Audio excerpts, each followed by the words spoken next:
Shalom sahabat kuntum yang terkasih, kita jumpa lagi di awal minggu kedua bulan September tahun 2022. Hari ini adalah hari Senin tanggal 12 September tahun 2022, di mana pada hari ini kita merayakan nama Santa Perawan Maria yang tersuci. Hari ini adalah hari biasa dalam pekan biasa yang ke-24 dengan warna liturgi adalah hijau. Sahabat kuntum yang terkasih, kuntum pada hari ini mengambil tema Yesus menyembuhkan hamba seorang perwira di Kapernaum.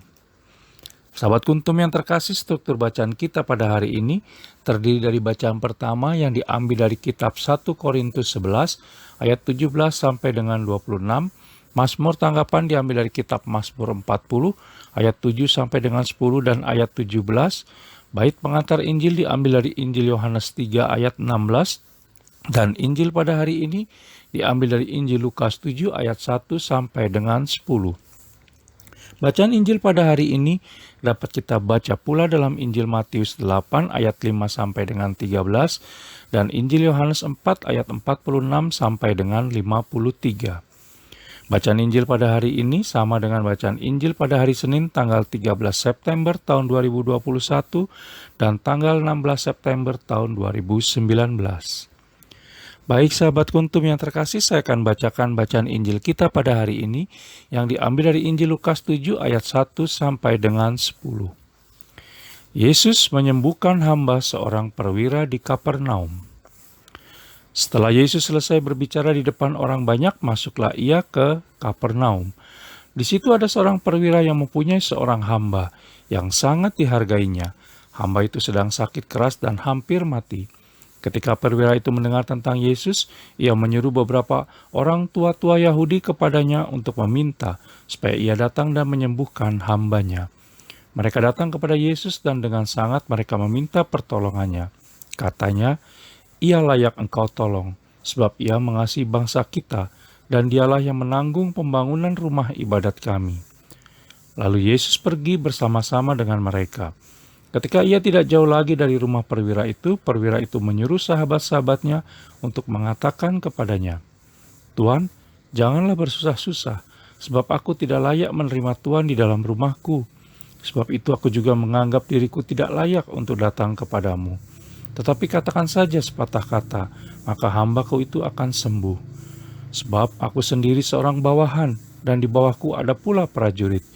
Jika aku berkata kepada salah seorang prajurit itu pergi, maka ia pergi, dan kepada seorang lagi datang, maka ia datang.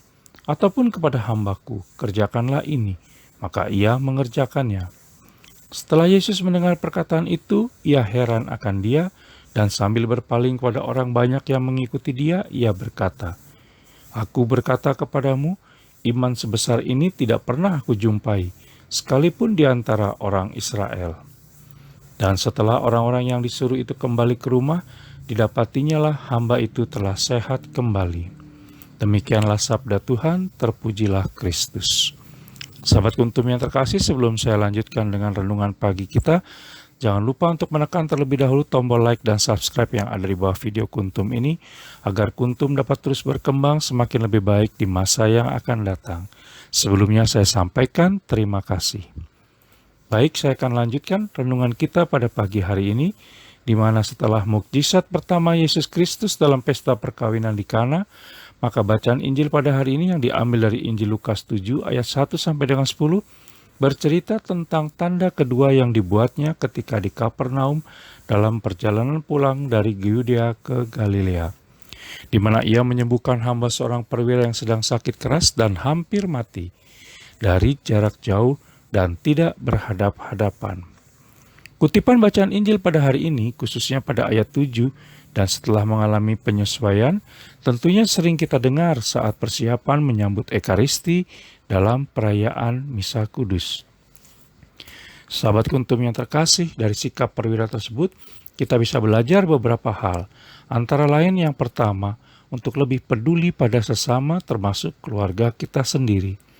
Kepedulian ini harus menjadi tindakan nyata sehari-hari dan bukan hanya sekadar mendoakan mereka. Tidak sedikit di antara kita yang mengeluh saat diminta merawat orang sakit, walaupun yang sakit tersebut adalah keluarga terdekat. kemudian akhirnya menyesal ketika yang sakit tersebut meninggalkan kita selamanya.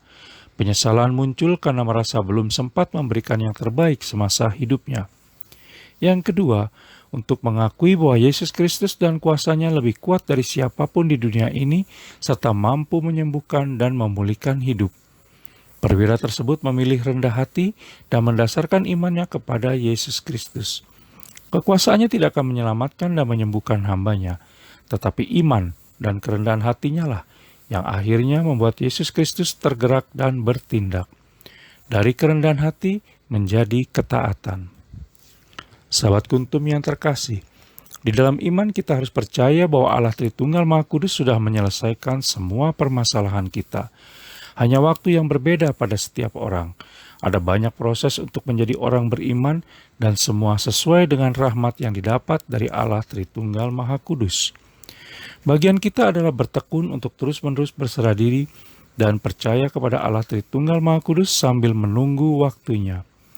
Apapun jawaban Allah Tritunggal Maha Kudus, pasti untuk kebaikan kita.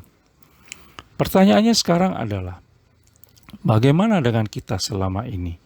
Siapa yang akan kita panggil saat masalah yang mendesak datang, saat krisis tiba-tiba muncul, dan saat salib rasanya sudah tidak tertahankan lagi? Sudahkah selama ini kita memiliki sikap rendah hati dan iman seperti perwira tersebut? Dan apakah kita semua masing-masing masih mau bertekun dalam kesetiaan kepada Allah Tritunggal Maha Kudus ketika apa yang kita minta dan doakan belum dijawab sesuai keinginan? Sahabat Kuntum yang terkasih, bila ingin lebih jelas lagi silakan melihat kepada deskripsi yang ada di bawah video Kuntum ini, dan sekali lagi jangan lupa untuk tekan tombol like dan subscribe yang ada di bawah video Kuntum ini agar Kuntum dapat terus berkembang semakin lebih baik di masa yang akan datang. Terima kasih, selamat memulai minggu baru, selamat pagi dan shalom.